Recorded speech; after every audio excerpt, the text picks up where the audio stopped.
Welcome back to MintStory English. Today I have a warm and inspiring story for you. It is called The Blacksmith Who Forged Second Chances. This story is simple, the words are easy, but the lesson inside it might make you look at small, ordinary kindness in a completely new way. So relax, sit back, and listen carefully. Let's begin. In a small village surrounded by quiet farmland, there lived a blacksmith named Iqbal. He worked in a small shop near the village square, where the sound of his hammer striking metal could be heard from early morning until sunset. Sparks flew, fire glowed, metal bent and shaped beneath his skilled, steady hands. Iqbal had learned his craft from his father, who had learned it from his own father before him. For 3 generations, this family had worked with iron and fire, fixing tools, shaping horseshoes, and repairing broken metal objects for the entire village. But Iqbal was known for something a little unusual. Unlike most blacksmiths, who only worked on big, profitable jobs, farm equipment, cartwheels, large tools, Iqbal never turned away small, seemingly worthless repairs. A broken key, a bent spoon, a cracked old lock, a rusted, twisted piece of jewelry that seemed beyond saving. Many villagers thought this was strange. "Why waste your time on such small things?" they would ask. "There's no real money in fixing a broken key or a bent spoon." Iqbal would simply smile and continue his work, never fully explaining his reasons. One day, an old woman named Farida walked slowly into his shop, holding a small, rusted key wrapped carefully in cloth. Her hands trembled slightly as she placed it on his workbench. "This was my husband's key," she said quietly. "To the small shop we ran together for 30 years before he passed away. I lost the shop years ago. I couldn't afford to keep it after he was gone. But I kept this key. It broke last week, and I know it doesn't open anything anymore, but I can't bear to lose it." Iqbal looked at the tiny, broken key carefully. To most people, it truly was worthless. A small piece of metal that opened no doors, held no monetary value, served no practical purpose anymore. But he understood immediately that this key held something far more valuable than money. It held memory. It held love. It held a piece of a life that mattered deeply to this woman. He spent nearly 2 hours that evening carefully repairing the tiny key, refusing any payment when Farida returned the next day. "Iqbal," she said, holding the repaired key tightly against her chest, tears forming in her eyes, "you have no idea what this means to me."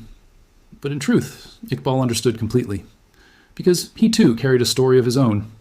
Years earlier, before he became the respected blacksmith the village now knew, Iqbal had been a troubled young man. He had made several serious mistakes in his youth, mistakes that had cost him friendships, his family's trust, and nearly his entire future.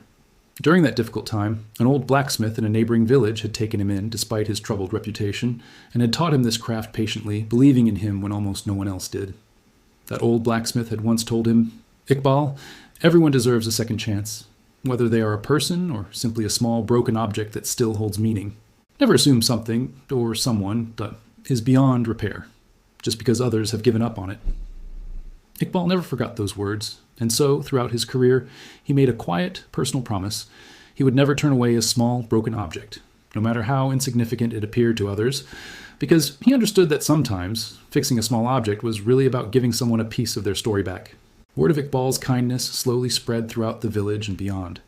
A young boy once brought him a broken toy soldier, the last gift his father had given him before leaving to work in a distant city. A widow once brought a cracked wedding ring, unable to afford a new one, desperate to feel connected to her wedding day once more. A farmer once brought an old, bent pocket watch that no longer worked, inherited from his grandfather, the only physical reminder he had left of the man who raised him. Each time, Iqbal worked carefully, patiently, and often without charging any payment at all, understanding that these repairs were about far more than simple metalwork. One particularly memorable day, a young man named Rashid walked nervously into Iqbal's shop, holding a small, twisted piece of iron that seemed to have no clear purpose at all. "I don't even know why I'm here," Rashid admitted awkwardly. "This piece of metal isn't valuable. It's not even a proper object anymore. It's just twisted scrap iron." "Where did it come from?" Iqbal asked gently. Rashid hesitated before answering. "It was part of a small gate my father built with his own hands at the entrance of our family farm. He passed away last year, and shortly after, a storm destroyed most of the gate. This is the only piece that survived, but it's completely bent out of shape now." Iqbal took the twisted metal carefully into his hands and studied it thoughtfully. "Would you like me to try shaping this into something new?" he asked. "Perhaps a small hook or a decorative piece you could hang inside your home? Something that keeps a piece of your father's work alive, even if it can't be exactly what it once was?" Rashid's eyes lit up with quiet hope. "Yes," he said softly. "I'd like that very much." Iqbal spent several days carefully reshaping the old, twisted iron into a beautiful, simple decorative hook, engraved gently with small, delicate leaf patterns. When Rashid returned to collect it, he held it in his hands, overwhelmed with emotion. "It's not exactly what it used to be," Iqbal said gently, "but it still carries the same iron your father once shaped with his own hands. Sometimes, when something can't be fixed exactly as it was, we can still shape it into something new and meaningful." Rashid nodded, tears quietly falling down his face. "Thank you," he whispered. "This means more to me than you could possibly know."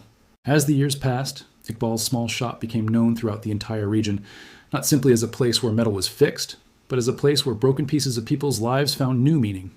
Farmers, widows, children, and travelers from distant villages would occasionally make long journeys, carrying small, seemingly worthless objects, hoping that Iqbal's skilled hands could restore not just the metal, but the memories and emotions attached to them.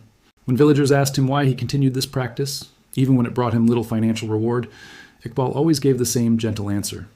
"When I was young, someone gave me a second chance when I truly didn't deserve one," he said. "It changed the entire course of my life. Now, whenever I hold a small broken object in my hands, I remember that lesson. I'm not simply fixing metal, I'm offering someone else the same gift I once received, a second chance, even in the smallest, most unexpected form." Kindness often shows up in small, ordinary moments. Fixing a broken key, repairing an old watch, reshaping twisted metal. What may seem insignificant to us can carry deep meaning for someone else. Giving people a second chance, even in the smallest ways, can leave a lasting impact far beyond what we realize. I hope you enjoyed today's story, The Blacksmith Who Forged Second Chances. If this story touched your heart, please like this video and subscribe to MintStory English. New stories come every week, so don't miss the next one. Until then, look for small ways to offer someone else a second chance. See you in the next story.